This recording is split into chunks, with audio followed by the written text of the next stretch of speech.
Americans love their pickup trucks. After all, it's in the American culture. The design language hasn't really changed that much over the years, at least not until Tesla released their version of what a pickup truck should be like. A powerful, tough pickup truck that has more functionality than the traditional pickups for cheaper than any of those offerings. Even the base level Cybertruck comes well equipped. Have you seen the Model 3? There really isn't that much missing from the base standard range model to the premium long range model. You lose out on a few speakers, a subwoofer, and some little connectivity features. The only real drawback is range.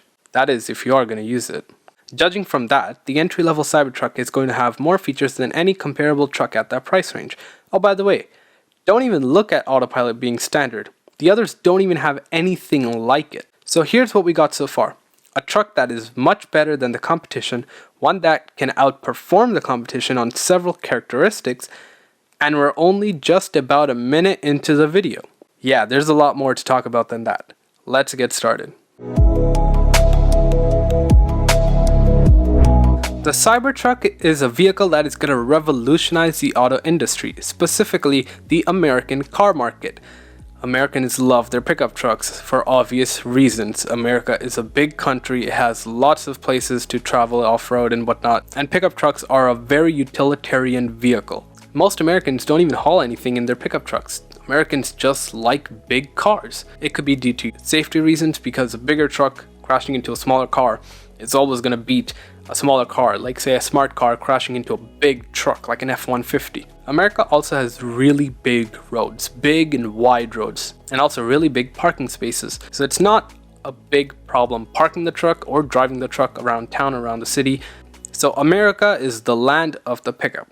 Let's go over a few reasons why the Cybertruck is going to revolutionize that industry and possibly put the other automakers out of business. Because most automakers rely on a pickup truck or SUVs for their profits. Tesla's coming for both of them. In this video, we're taking a look at the Cybertruck. Let's go over some advantages. The first advantage is going to be that it's going to be really cheap to run. Most pickup trucks don't really get good gas mileage. I don't even think most pickup trucks actually get 20 miles to the gallon. And this is an electric pickup truck, which means it's probably going to cost $5, maybe $10 to fuel up overnight if you want a full battery. Probably less if your commute is less anyways, which in a week is only a few bucks. It's nowhere close to the amount you'll be spending on fuel cost and maintenance. Mind you, maintenance is a big one. The next advantage would be for businesses. We have seen this, and businesses are buying up the pickup truck, the Cybertruck, and this is why. It's probably gonna weigh over 6,000 pounds, which means the businesses are likely to buy this truck due to tax incentives, because it's going to be considered a commercial vehicle. You see many businesses buying trucks instead of other cars because of tax benefits. And the Cybertruck is going to qualify for some of those tax incentives. Now, I'm just a random guy on YouTube, so take everything I say with a grain of salt and do your own research. So the third advantage is that it has the best-in-class range. There is no other electric vehicle on the market right now, possibly not even in 2022, 2023 when the Cybertruck is going to come out, that is going to have a 500-mile range. Notably, that is the more expensive model.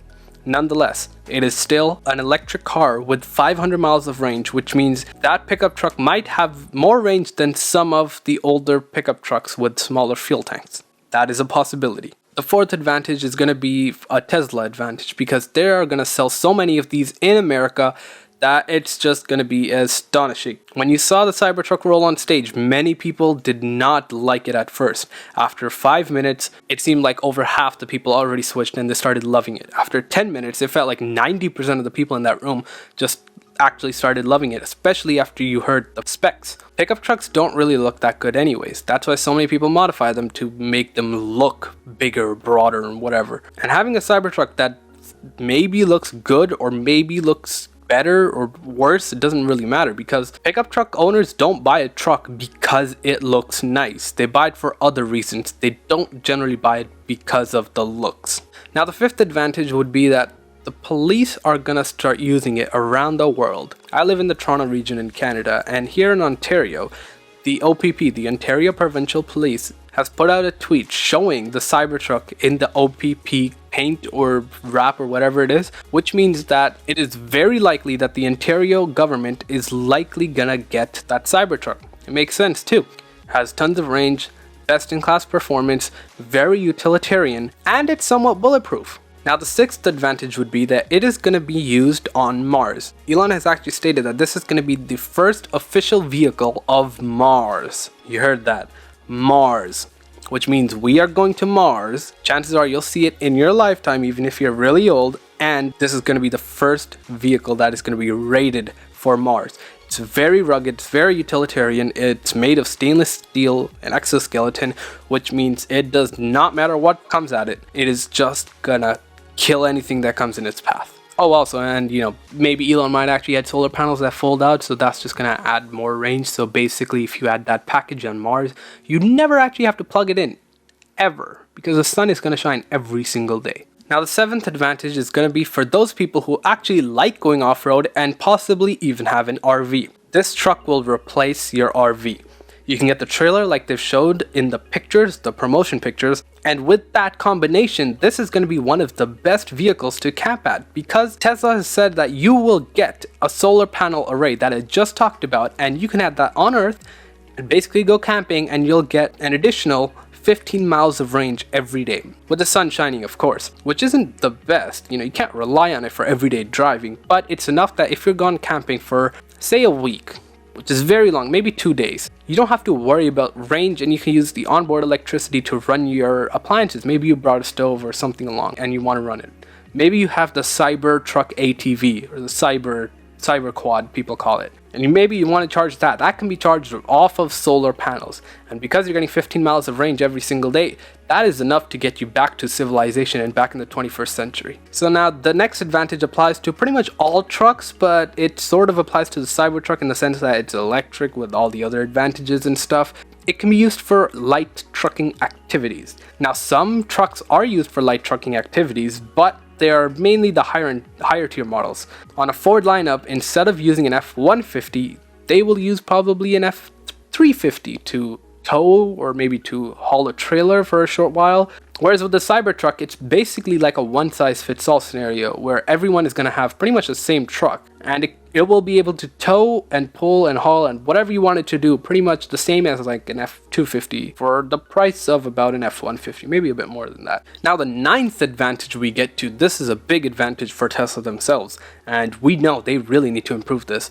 They can use the Cybertruck for their Tesla service fleet. The Cybertruck can literally become their primary service vehicle. Right now, they used modified versions of a Model S and X. The modified part is just the interior that's a bit modified. Everything else is basically the same. They probably took out the seats and added some like rails and stuff. But the Cybertruck is gonna natively have that built in, so it's gonna be perfect for their fleet. Plus, they really need to get their service game up and running. It's apparently not that good, but they're improving. It's a fairly new company. They're expanding really fast, so this will be a big help for expanding their service fleet. Now the 10th advantage will be that it'll be the primary vehicle for people working in construction who need stuff like onboard power. It has a 110 to 40 volt outlet for charging, maybe for tools or just running your tools and whatnot. It has pneumatic pump for tools, which is actually really helpful. Say you're just changing its tires. That's the best example I can give. I live in Canada. We got to change our tires basically twice a year. Change from summer to winter,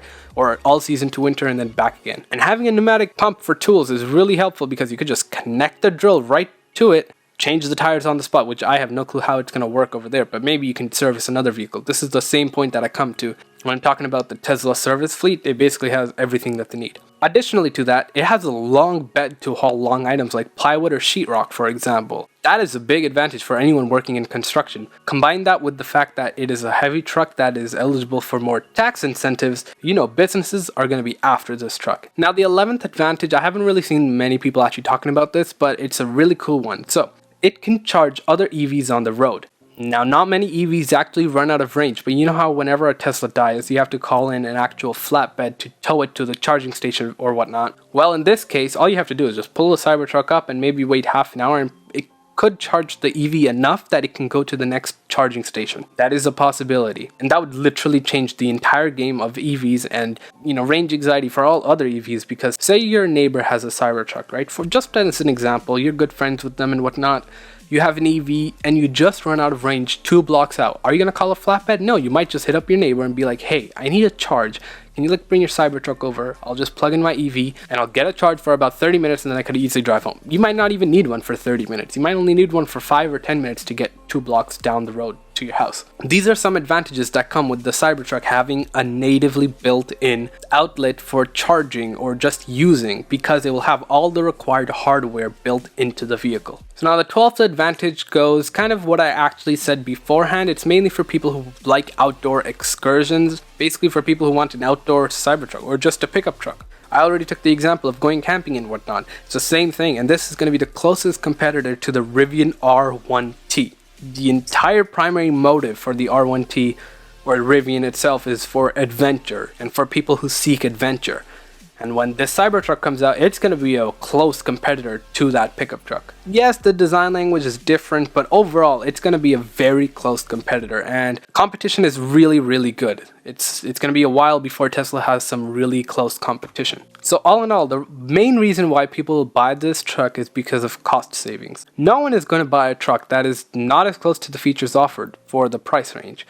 And businesses get that. That is why many businesses are some of the first people who actually put a reservation down. Remember this, business people are number people. They want to reduce the operating costs to further expand their business and have a higher profit margin. And this truck really saves them a lot of money compared to any other offerings by all the other American automakers. There are plenty of smart people who understand what this truck is about, even with the weird shape to it.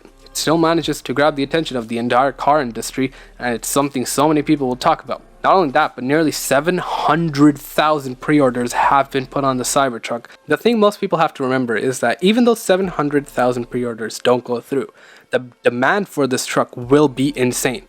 Insane to an extent that it'll put the Model 3 to shame. And that was the most revolutionizing car of the 21st century. The Cybertruck may just beat the Model 3 in demand, and it's totally understandable. The Cybertruck is a truck for a lot of different people. Many who own the truck will never haul anything or rarely tow anything, and I think that's because that's what the statistics show. The truck owners of today are not using their truck for hauling stuff. Well, not most of them. Once they find out that a nearly similarly priced truck that has so much more to offer, and on top of that is cheap to run, that's literally the final nail in the coffin for the American automakers. All they had was a truck. Now they're going to lose that to a fairly new company. The Cybertruck is literally going to revolutionize the entire American auto market, and the automakers won't be able to sustain themselves without a competitor. And their inferior products will not hold up with the Cybertruck. What can we say? Maybe this pandemic was just a catalyst for them to go bankrupt. And who knows, maybe they'll be around for the next decade. Chances are low, especially not without a government bailout. So thank you for watching, hope you enjoyed this one, and I'll talk to you later. Peace.